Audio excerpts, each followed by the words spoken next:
Hello everyone, কেমন আছো তোমরা সবাই? কালকে এত ঘন্টা শিফট করার পর, ইনফ্যাক্ট এত দিন পর, প্রায় 1 মাস পর নাইট শিফট করার পর প্রচণ্ড টায়ার্ড হয়ে পড়েছিলাম আর খুব ঘুম পাচ্ছিল। আমার শরীরটাও খারাপ করে গেছিলো রাতে খুব অফিসে।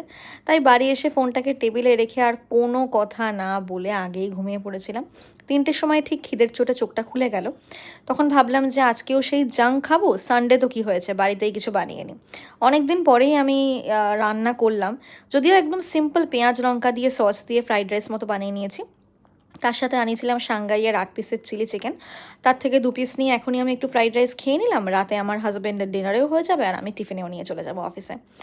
আর চিলি চিকেনটাও হয়েই যাবে 8 পিসের যেহেতু। চিকেনগুলো খুব সফট ছিল, গ্রেভিটাও খুব সুইট অ্যান্ড সার টাইপের ছিল, খুব একটা ঝাল তো ছিল না। খেতে খুব ভালো লেগেছে। আর পেঁয়াজ ছাড়া তোমরা জানোই আমার খাবার কতটা অসম্পূর্ণ।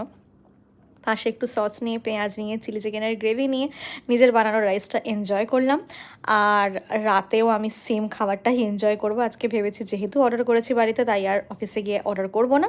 এই দেখো তোমরা, খেতে খেতে আমি কত এনজয় করছি। আমি চাইনিজও ভালোবাসি আর বিরিয়ানি আমার মোস্ট ফেভারিট, কিন্তু বিরিয়ানিটা অ্যাভয়েড করার জন্যই একটু চাইনিজ